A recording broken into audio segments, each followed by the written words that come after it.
Good evening and welcome to The Journey Home. I'm Marcus Grodi, your host for this program. And I'm very excited to introduce to you our guest, Dr. Diego Ospina. He's a former Mormon, but he's also a former soccer player. So I'm excited to hear more of that. Diego, welcome to The Journey Home. It's good to have you on the program. Thank you so much. Good to have you on here. It's an honor to be here and be next to you. Well, you know, we were talking a little bit just briefly as we're getting to know each other a little bit, and you came from part of the world that I've never set a foot on yet. I hope to someday.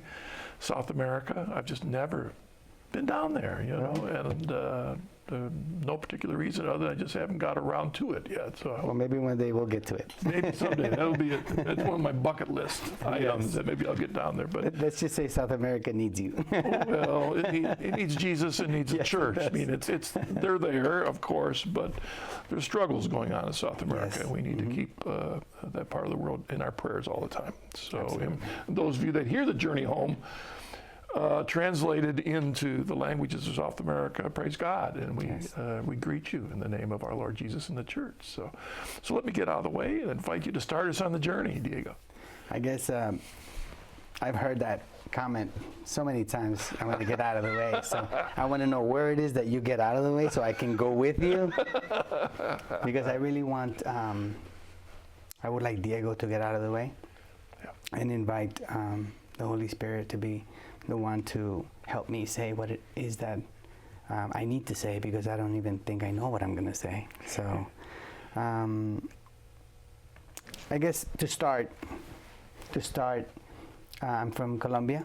I'm from Medellin, Colombia. I was born in '66 and come from very strict cultural Catholic family. I guess I want to qualify that because I think that most people now in Colombia and I guess South America are cultural Catholics. You know, we grow up and we go through the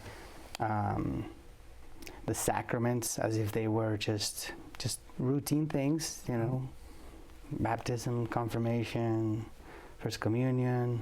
You know, my first communion was very pretty. I remember it, but I don't remember the sacramental part or the religious part of it. I remember that my mom, God let her rest. She invested so much in having the right toys for everyone to be, you know, and have a great moment, and that was kind of what that was about. So my whole beginning is very Catholic, but not. So you had the externals. The externals, but it wasn't in here. I think I was a good boy, but I don't think, when I hear here in America, especially when I hear so many people so well versed in Matthew 17:20 and John 3:16 and all these things, really, I don't think many of us Catholics were like that, or at least I wasn't like that. Yeah. So around the age of 12 or 13, Sunday Catholics. I mean, my mom and dad were, my mom was always praying. My dad was also always praying. Mm-hmm. He would be, but it was funny because he would pray, but he'd be a normal guy, just a normal guy. And the incentive to go to church was more of like, hey, you want to go to church or you want a whooping? So I would say, I think I'll go to church, But, it was good. It was good being raised that way. Around the age of 13, I have a sister that married an Italian guy in Jersey. We moved to the States when I was 10. Okay. My dad came, and we migrated to the States. I was 10 years old. So when my sister married this Italian gentleman, he came from Protestantism.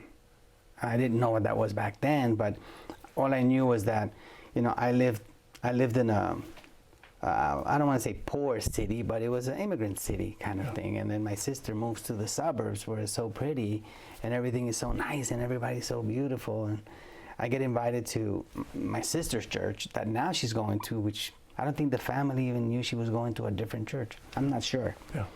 But I was invited, and it turns out that it was a Pentecostal church. And so I became very emotional. You know, I don't want to use the word conversion because I don't think that's what it was. It was just an emotional moment of being in a place where, you know, people are crying and, you know, somebody's getting up on one side of the room and yelling some things that I wouldn't understand. Oh, and speaking in tongues. Speaking in tongues. And so it was more of a... Of course, at this time, you don't speak English yet, do you? I didn't even speak that tongue, so... so it was funny to be in that place. And it was shocking. It was very shocking to me. And, you know, I started reading the Bible a lot. I don't really have a lot of recollection of what that was like, but I knew that I was shocked into something, okay? I always remember the time where I would go to the pastor and say, you know, I can't speak in tongues. There's something wrong with me. And he just kept saying, you got to pray harder. You just, you know, you got to call the Spirit more and more. And, you know, I've been a lot of things in my life, but I'm very authentic. I'm who I am, so I can't make something happen that I don't, you know. Can't jumpstart it. I can't jumpstart it, and I didn't jumpstart it. But anyway, you know, this particular experience was shocking because my family, my mom and dad, got involved because as I was traveling from my sister's house to my house, is about a 30 to 45 minute bike ride, and I used to do this to go to that church, and they would write letters to me, and they would say, don't listen to your parents. The devil is using them to keep you away from, the church, and they were using this kind of language, and really? They put it in the form of a letter. My mom and dad never learned English, right? So it was my brother, Felix, that got a hold of the letter, and he gave it to my dad. So he said, "Look, Dad, this is what they're saying about you." So on one of the bike rides coming back from the Pentecostal church, I came back, and then I opened the door to my house, and my dad has the letter in his hand, and he says, in Spanish, of course, "So I'm the devil," right? He says, "Come here, let me show you the devil." So you got that whooping you were supposed to get? I got the whooping. I got the big whooping, so that took care of my Pentecostal experience. And I never went back. I never went back since then. It was good. It was good that I didn't go back. Fast forward a couple of years, and I lost my mom and dad.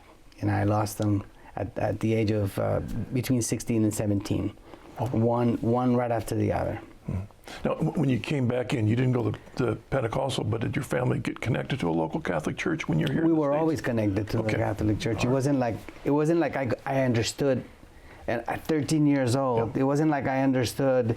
Okay, now I'm leaving this form of. It was just the emotional moment of looking at beautiful people that I haven't seen, and being in a. I'm gonna say being accepted by a different type of looking people like you. I don't know if you understand what I mean precisely. I'm different looking, that's for sure. You're very different looking. I mean, when I just met you, you're like a tower. I don't know if people know that about you, but I'm like, okay, I gotta say hi to that man. But it for an immigrant, which that's what I am, right? For an immigrant, it's pretty exciting when you actually get to be in a place where you're accepted by a different looking kind of crowd, and you're like, oh, well, maybe this is what being American is about.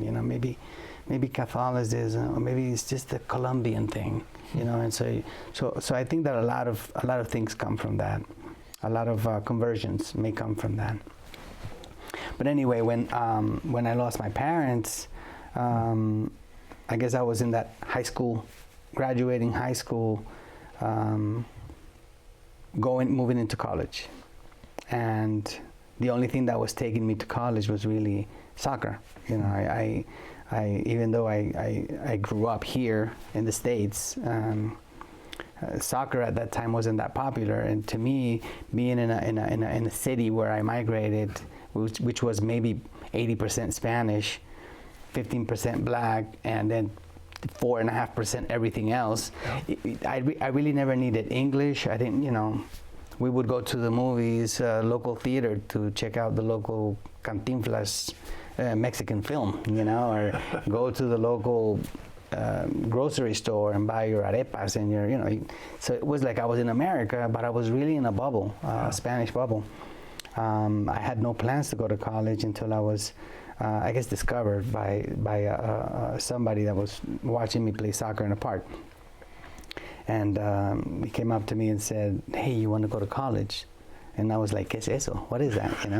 And he said, "No, I think you can really, you can get some money." And so 2 weeks later, I was in an airplane to West Virginia, and that's how I started going to school. I guess fast forwarding, what is relevant to today, is that when my parents died, I, for some reason, just decided that maybe there was no God. That maybe there was not really, not that I didn't believe in God, but that maybe he wasn't. Maybe I was on my own, and that maybe I had to be on my own, and someday be with Him again. Because I don't think I've ever said you don't exist. I just know that my mom, which is a mom of 10. My family, we're 10 in my family, wow. Okay. And she died at 49 years old. So to me, it was like, really. I remember praying really hard. I mean, really hard, for Him to do a miracle. And one day, just realizing, why? Why am I asking for this?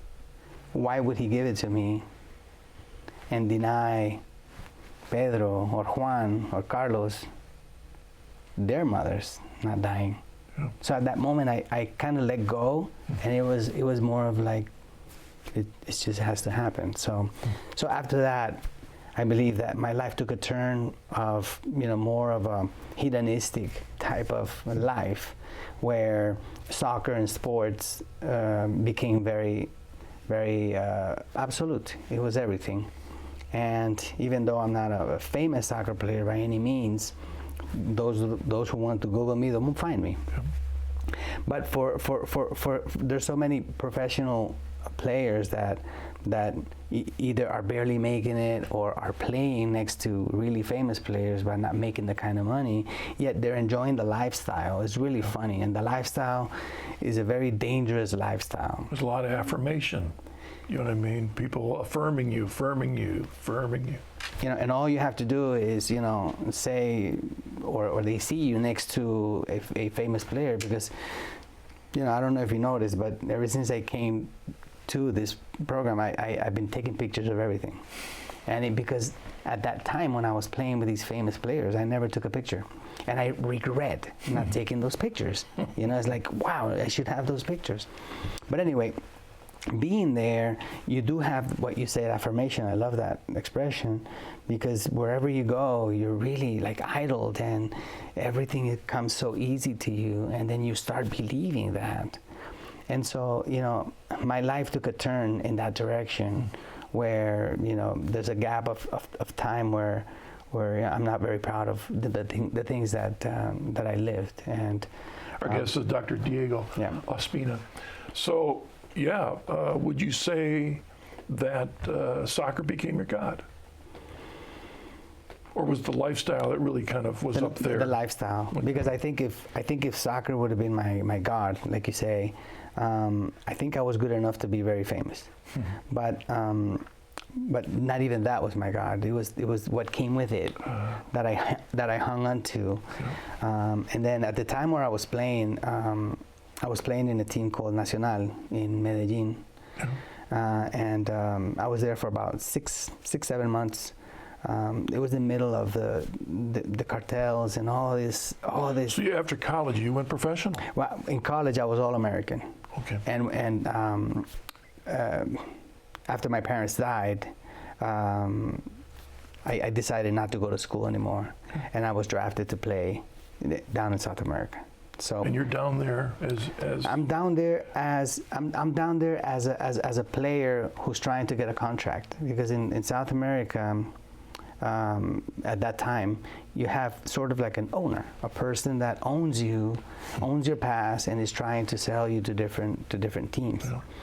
So through different misfortunate negotiations, my prolongation, it just kept getting longer and longer. So couple that with the fact that even though I was born in Colombia and I came at the age of 10, when I went back to Colombia, I really didn't feel that Colombian. It felt strange. It's like, okay, I'm from here, but I'm really not. Yeah. And then there was a lot of turmoil with the drug things, and I didn't feel comfortable in that sense. So I decided to come back to the States. I think a lot of us listening in the States, when we hear the name of your place, that in our mind was very a center of the drug cartels. And right? it's such a beautiful place. Yeah. I mean, it's such a beautiful place and beautiful people.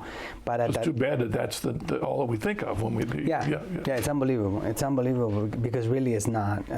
It's even very important in the history of the Catholic Church. There was a lot of synods that took place down there that was very significant.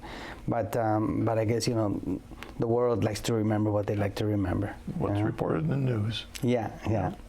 So I came back on my own. Once my parents didn't exist anymore, I came back. I had a bag full of soccer shoes and $50 that my uncle gave me, and I landed in Miami, and I didn't even have a place to sleep because I didn't want to go back to where I grew up. Yeah. It was hurtful. So I started, trying to make ends meet and go to school, and I met a wonderful lady that I believe was God given to me, and Katherine. We met really fast, and I proposed really fast. I believe it was almost like maybe 2 or 3 weeks, where when I was proposing, I didn't even know I was proposing. It was like the Holy Spirit or something was talking because, and from then we've been together 25 years now. I think it was her that finally helped me focus. So when I met her, I wasn't anything. I was just me, and I realized that I needed to find some form of formal teaching if I was about to have a family, because I think that I did have a really good example with mom and dad, of this is what we're doing, 10 kids, gather them, put them in the car, and let's go to church. That was my upbringing. So I thought I need that, and but they were Mormon. Katherine was Mormon. Has she always been Mormon? She was Mormon. She became Mormon at the age of 5 or 6, back in South America, because her mom became Mormon from South America, and she was a very strong Mormon. So I saw, she was diligent, and she was the one that would feed the missionaries when they came, and these kids are so good looking and so kind and nice, and I thought, hey, this is, it says Jesus, I guess this is Jesus. This is where Jesus is. So, I went for it, and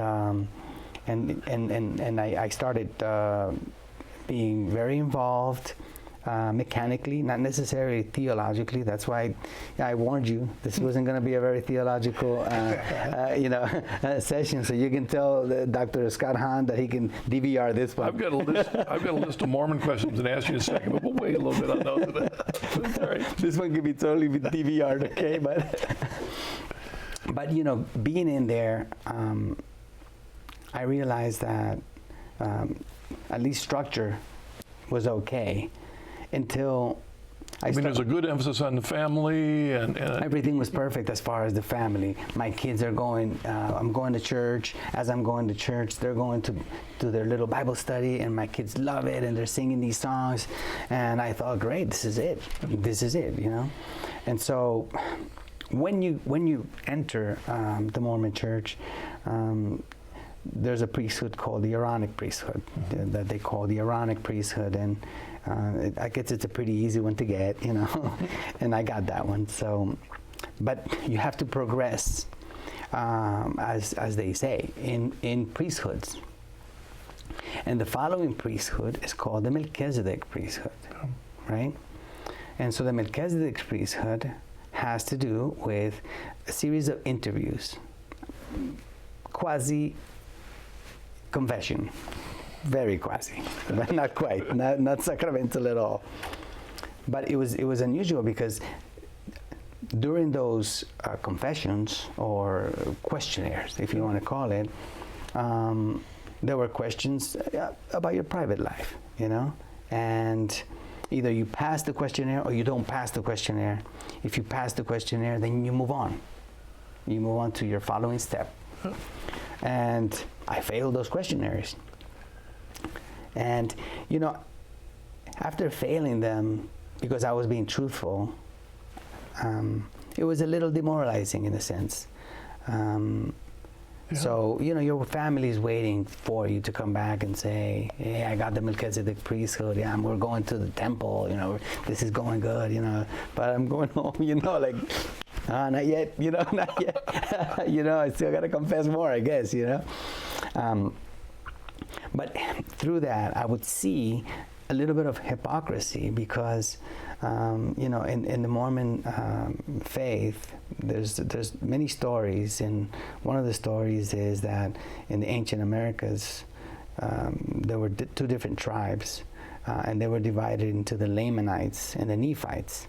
And for a short version of the description, you're a Nephite, and I'm a Lamanite. The Lamanites are, you know, 5'4", single eyebrow, you know. Nephites are, you know, tall, white, and handsome kind of thing. So, you know, it's kind of like a stigma you walk around a little bit with, but, you know, I guess you got to be humble and you say, okay, that's fine, you know, that's the way it is. But I would see that, wait a minute, you know, there is hypocrisy here because, you know, I wasn't totally accepted. You know, I can see off the bat some people that wouldn't accept me for who I am, yet they're holding the Melchizedek priesthood. So how did they pass the questionnaire where it said, how do you feel about a person that looks this way? So I thought, okay, so maybe I have to lie in order to, or not lie necessarily, but kind of just hide some of the things that I can't be honest about. And so, again, non-theological. I don't know anything about theology at this point. Nothing. You know, I'm just going by emotions. I'm going by just very superficial things that I really do think, Marcus, most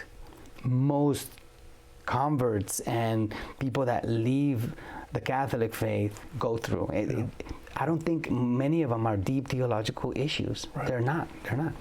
So, you know, drawn by things like, you know, there's better stuff over there for my kids, supposedly, or my family, or I'm accepted, or other issues. Well, listen to me. You're looking, for example, and I envision this, which I find it a little bit unfair.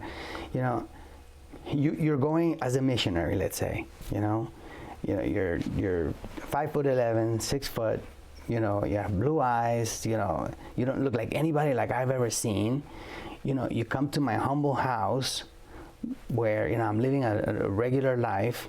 I have the Sagrado Corazón de Jesús hanging on the wall, Sacred Heart of Jesus, you know, and, you know, you come in and you're asking me if I'm Christian or if I believe in Jesus, and you're seeing the Sagrado Corazón de Jesús, but you're telling me to take that picture down, you know, and to listen to your version of what Jesus is. And because you have blue eyes, you look so different, and we're like, wow, this must be it. So a lot of people, I think, convert for the wrong reasons. Gotcha. They really do, you know.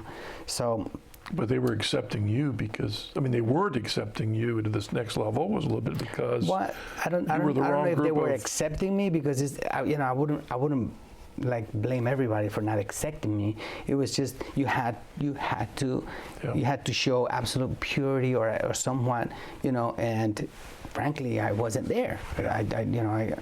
How can I tell you no to something that I'm saying yes? But, you know, so in a way,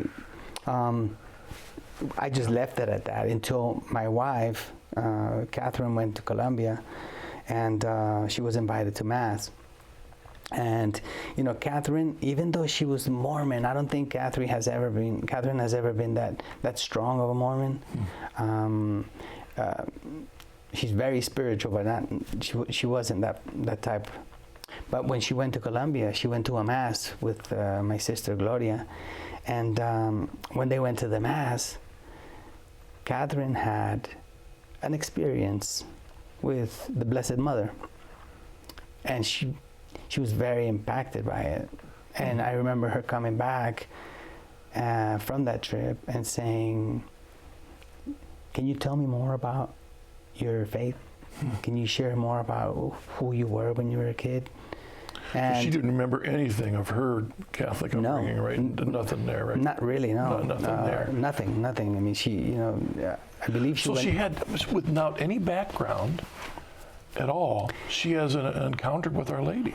She was taken to Catholic school when she was like 10th grade, so she must have had that a little bit, but not Mass going, nothing like that. Yeah. Right. So she had an experience with the Blessed Mother. Therefore, it wasn't based on something that from her past as much as she had an authentic encounter with Our Lady. So when she came and she started asking me that, I was very excited, because even though, again, theologically, just I wasn't there.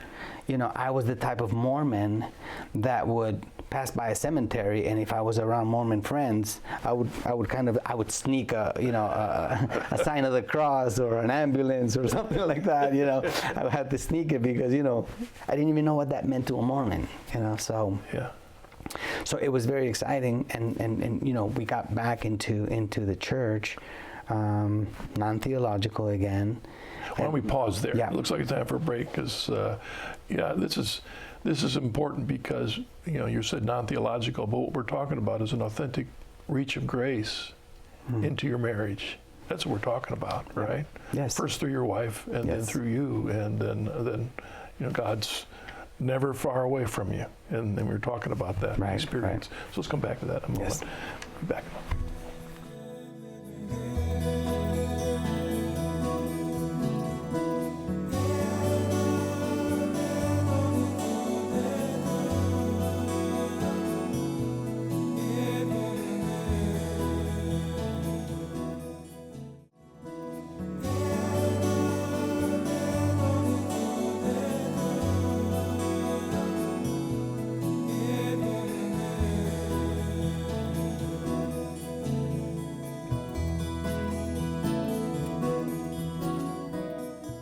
Welcome back to The Journey Home. I'm your host, Marcus Grodi. And before we continue with our guest, I just want to remind you of this wonderful book that EWTN published called From Atheism to Catholicism, edited by Brandon McKinley. I had a chance to write the foreword for that.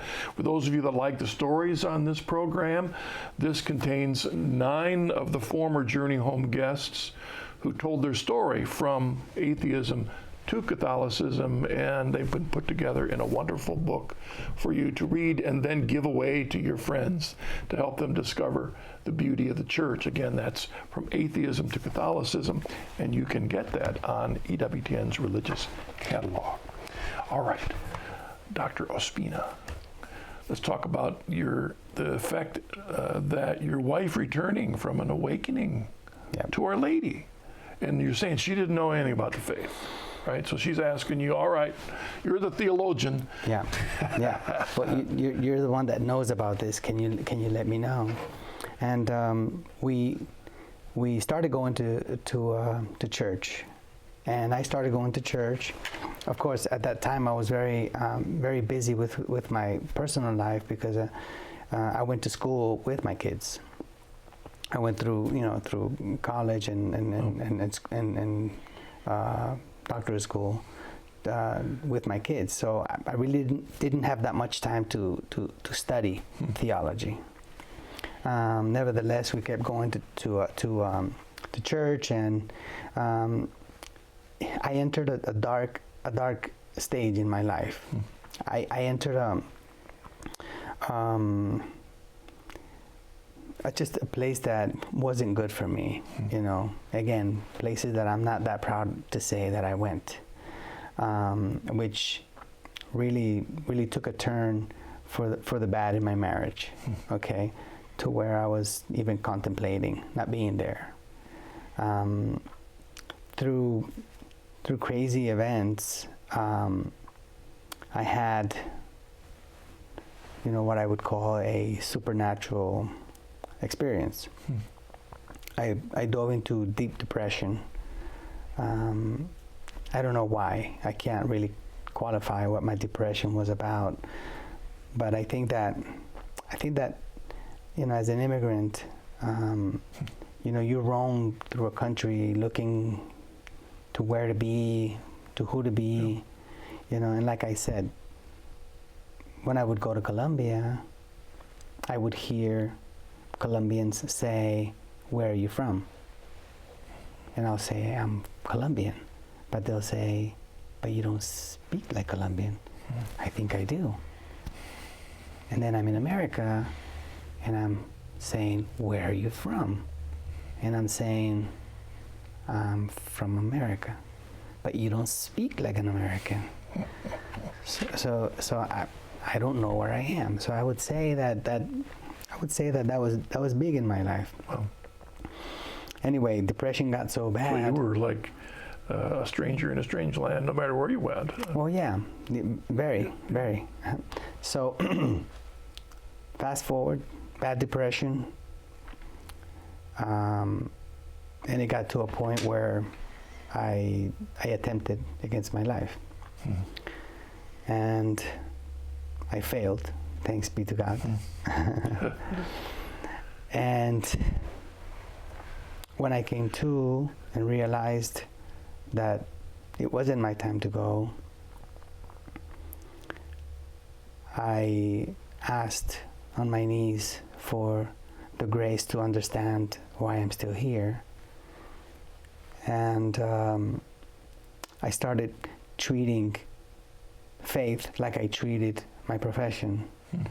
I'm excellent at what I do because I studied according to what I know. And so I decided I need to do this. I need to understand, you know, who am I and why. I believe in God, but who is He? I knew that I was Christian. I knew that I wasn't Jew. I knew that I wasn't Muslim. You know, I knew that I wasn't polytheistic, and I knew that I believed in Christ. I believed in that word, in that name. So I dove deep into study, mostly historical study, not necessarily, you know, theological, but more historical. Yeah. Like I wanted to know, okay, give me the lowdown. I want to know what happened, what's going on, you know, what came to be. And so I started from a book by James Hitchcock, History of the Church. Oh, yeah. Very difficult reading. I mean, sometimes I felt like I was chewing on glass, but I was like, wait, I got to read this page again. I don't understand. He's so smart. Excellent book. He's but so you're right. Yeah, he's so smart, you know. But I hung in there. And you know, if you read it, it doesn't even sound like a very Catholic book because it doesn't have a Catholic like. Ringing bells making you Catholic. As a matter of fact, there are some parts of the book where you're like, whoa, that's Catholic, and you go, I gotta understand this, you know. And but I started understanding what the church was. I started understanding things that I did when I was a kid that I didn't understand, like the meaning of baptism. You know, why was I baptized as a kid? And why are even some of my family members that are not Catholic, why are they criticizing baptism now? You know, why is baptism all of a sudden something optional? So all these things were, you know, I need to understand. I need to understand what it is that I want to believe. And I am a liturgical person. I am a person that, you don't get to be a doctor and not be liturgical. You got to study a lot. It's a lot of discipline. You don't get to be a professional athlete and not be disciplined. So to me, systematic and constant and consistent is the way to go. So to realize that there was a lineage from the beginning that Jesus told Peter, and Peter told Linus, and Linus told Cletus, and Clement, and then to understand and to read the actual writings of Justin Martyr, of Tertullian, of all these people that if you read them, it's like if you're reading today, they wrote so clearly of a true church that was handed down, you know, that was absolutely rich in everything that the Catholic Church is. So that's a great place to start. You know, when I think about, often people, when they're studying the church, they'll go to the theology or they'll go to scripture, but it's written, give me the facts. I mean, that's what you're saying. Give me the facts. Yeah. And even as I'm also hearing you, how it got to Colombia. Yeah. You know, where did this come from? Yeah. What is the connection here? Was it merely a Colombian cultural thing, or did it have a starting place? So I love what you said. I can tell you've done this show a couple of times, because what you just said is exactly, I guess, what I want to say, because my uncertainty of who I am as a Colombian or as an American, that thirst of belonging was quenched by the Catholic Church. All of a sudden, when I accepted and understood what the Catholic Church was, all of a sudden I'm no longer Colombian. I'm no longer American either, but I'm Catholic. And I belong to a family that has been around for 2,000 years. I belong to this one family. I can no longer say I don't belong. And it's crazy, Marcus, because my relationship with people that I wouldn't have befriended before have changed. You know, I can meet the Joneses, I can meet and be in the same church. Like in the break, you just mentioned the Virgen de Guadalupe, and you know, to be an American looking like you and saying Guadalupe and not thinking that it's some form of dip, you know, for my nachos. I mean, that's to me that's amazing. That's amazing that you can understand that there's a saint called Saint Jose Maria Escriva. And you're okay with that. You know, that to me, that's the true meaning of universality. That is the true meaning of what Catholicism is. Today, you know, we went to Mass this morning, and Father Frank, what a wonderful priest. White hair, blue eyes. We're in this Mass, and he's joyous as can be. He's saying the same thing that somebody in Colombia is saying, a priest in Colombia in the same Mass. And to be in Ohio, in the middle of cornfields, and to be in a little chapel and pray, I mean, I was so moved, because this is true universality. And Jesus said, you know, Father, that they may be one as you and I are one. So with my diving into history and particularly that book, you know, you start reading St. Augustine, and then you start reading Thomas Aquinas, and you start understanding all these things that should be known to be a basic human being, you know, the virtues and all these things that you're supposed to understand. And then you come up to the 1500s, and I'm thinking, okay, this is still one church. And then for reasons that I found unfair, unjust, and scandalous, we separate. And so I'm understanding now America. I'm understanding America. I'm understanding why I was in that Pentecostal church at the age of 13. I'm understanding this church began with as it was a street. Wait a minute, what, you know? So I start being selective as far as who am I going to believe, who am I going to understand. You know, there's a lot of people that go back to South America after coming to the States, and you know, getting a 4-year degree in preaching, you know, and they'll go back to Colombia, and they'll begin these churches that will draw so many people away from the one church to start making all these churches. And so to me, at that moment in time, for me to know that my mom and dad not only studied to the 3rd grade, but had the discipline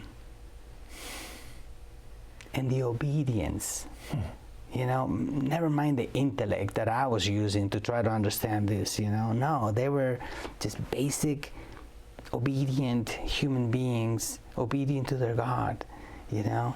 And as basic as that sounds, then obedience is where it needs to be. You know, so that's basically, to me, was the reason why I had to accept that I am Catholic. There's no way that I can, if I'm not Catholic, I'm not Christian. I would have to look for some other answer, you know.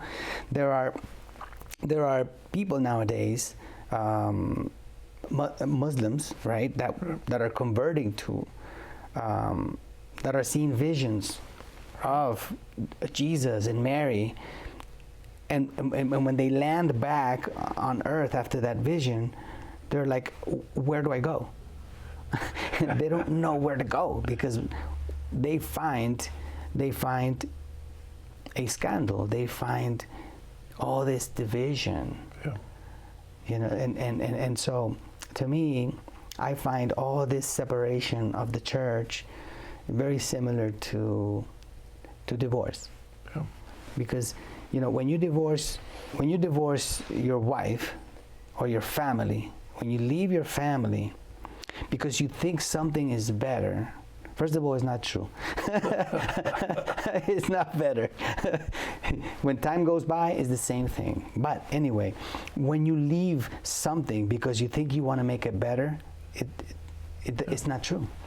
Yeah. And what happens, we've seen in history, as you read in there, is that when that break happened, it was the start of unzipping, because that led to another break, another break, another break, another break. They keep breaking away because, like you said, they want to make it better, but then eventually somebody else in that group wants to make it better, and then someone in that group wants to make it better, and there we are. And so one thing that I want to make clear to whoever is listening to me at this moment, the relationship is not just between me and Jesus. It cannot be. It cannot be. Jesus lived on this earth 33 years. 30 of those years, he was with Mama. That's a lot. That means a lot. 30 years, he's with Mama. What is he trying to tell us? Be good. Stay home. Even when he heals. Even when he healed, he said, go home. He'd tell the paralytic, get up. Pick up your pallet and go home. Be good, you know? He left very physical ways of us to cope with these bodies of ours that are a nuisance to our spirit. And these physical bodies need physical discipline. This is called the sacraments. And little by little, the Protestant Reformation is disarming us without these sacraments. You don't need confession. You don't need to talk to some guy. He's probably worse than you. He probably just did something bad and is going to sit down and... But I have news. If you want to save some money on psychologists, you go to confession. Because I don't know where I would be without the sacraments and confession, which is that confession that led me away from Mormonism. The true confession is keeping me with Christ, is keeping me with Jesus, is keeping me with who I need to be and away from who I need to be away from. Because I do need to be away from Diego. I need to be away from Diego. I need to be more in tune with Christ. And the church has the means for us to do that. And that little statement by John the Baptist when they're tempting him, well, are you the Christ? Are you the Christ? And his statement was, he must increase, I must decrease. I mean, that simple little statement, he must increase, I must decrease, is really it's almost like a game plan. Yeah. Sporting event, this is what it's about. How are we going to get there? Well, this is what it's about. He must increase, I must decrease. Yeah. And that's why he's given us the sacrament, so we receive the graces to be able, because on our own we can't. Right, on our own we can't. Because like you said, it'll be about you or it'll be about me. It's got to be about him. The church is the absolute remedy for all the problems that there are nowadays. From my perspective, the immigration problem, meaning the immigration of the immigrant. What an immigrant goes through immigration. And the church, understanding the church, bridges that gap between you and I. It makes you accept me, and it makes me accept you. It's amazing how when we have the same philosophy, things are just, all of a sudden you're just a different type of skin. That's all, but we're the same humans. Did your family come back with you when you came into the church? Meaning my daughters your wife and we only move as a unit. I am an evangelist. I know I am. I evangelize to my patients. I evangelize to the person I meet at the 7-Eleven. I'm bold. I'm not afraid to speak. I'm not afraid to defend my faith. But I am most evangelist with my family. My family is number one, and I have two beautiful daughters. They're 23 and 24. I have an adopted son in Colombia. But all of us move as a unit. All of us are in the same as far as where we want to be with Christ. Yeah. All right. When you look at now, let's return a bit to South America, Colombia. What do you pray for as you look back at Colombia? What's happened with the church, what's happened with the people. What do we do? How do we bring healing to, John Paul talked about the new evangelization, which is bringing the faith back to places that at one time were strongly Catholic. What do we do? We as Colombians, we look at America and we look at the styles, okay? Like, it's funny because you look at kids in Colombia that are wearing their pants down to their knees, and these are really rich kids with a lot of money, and not necessarily the type of person that would wear their pants down here. In other words, there's a misconception of what style is and what. So what I think sometimes happens is, they're looking at Catholicism, they don't understand it because they're cultural Catholics. But if they understood it, it would help a lot of things, because what's happening now, Marcus, is that you have a family where, uncle, aunt, grandparents are all Catholic. You're not. Your children are some of them are Catholics, some of them are not. The wife of your son is Catholic. You're not. You're trying to convert all these people. It creates so much chaos and disunity. Yeah. And disunity when all the information, all that we need for salvation is in the Catholic Church. Absolutely, there's no doubt. There's no doubt. So I would say if they can just hang on to their roots, but understand their roots. Yeah. I was just thinking, is the catechism available prevalently down in your home? Yeah. It's right there. It's right there. And there's the place to begin, is learn your faith. It's right there. It's right there. Right now I'm in a ministry. I minister to prisons in death row in Florida. Wow. And it's a matter of understanding your heritage. And one of the inmates is Haitian. I speak Creole. I speak some Creole. And when I met him, when I went to meet him, he was no longer a Catholic. So he wanted to question me about Mary. And he said, "Why you pray to Mary?" So I said, "You're Haitian." "Yes." I said, "Okay, then you're gonna understand where I'm coming from. I'm Colombian. If you mess with me, you're gonna get mama, you're gonna get uncles, you're gonna get cousin. Mama's gonna come at you with a broom. She's gonna protect me. She's gonna protect her family. We're a family. Mama Mary is part of that family." And he had to stay quiet because he understood, in an essence, That culture. Yes.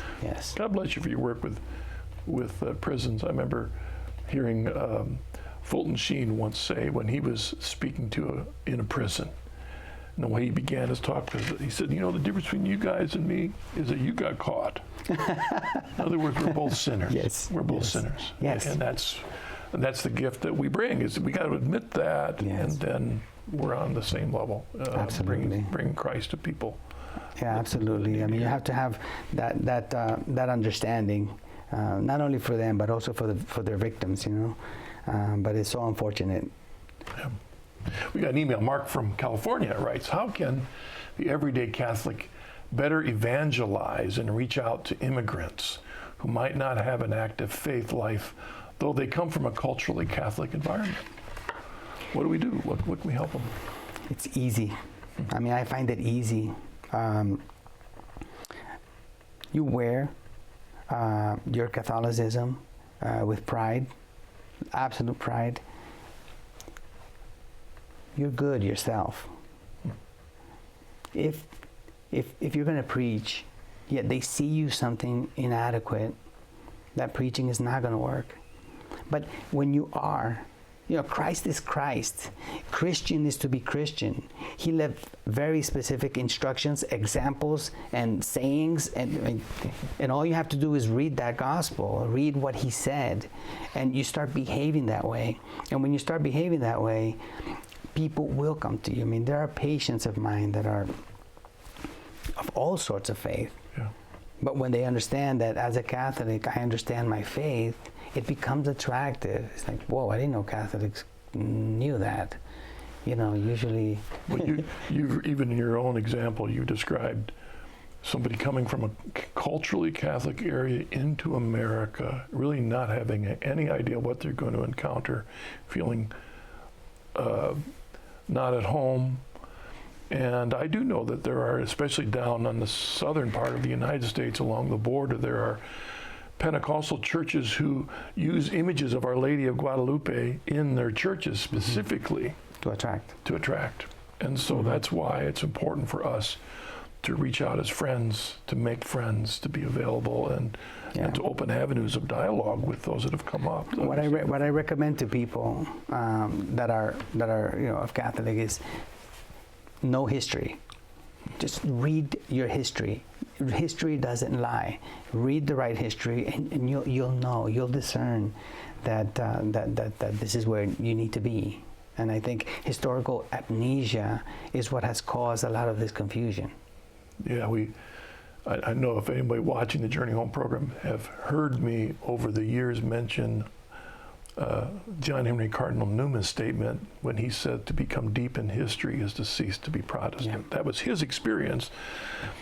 But it just point out the importance of history understanding the grounding of our Catholic faith.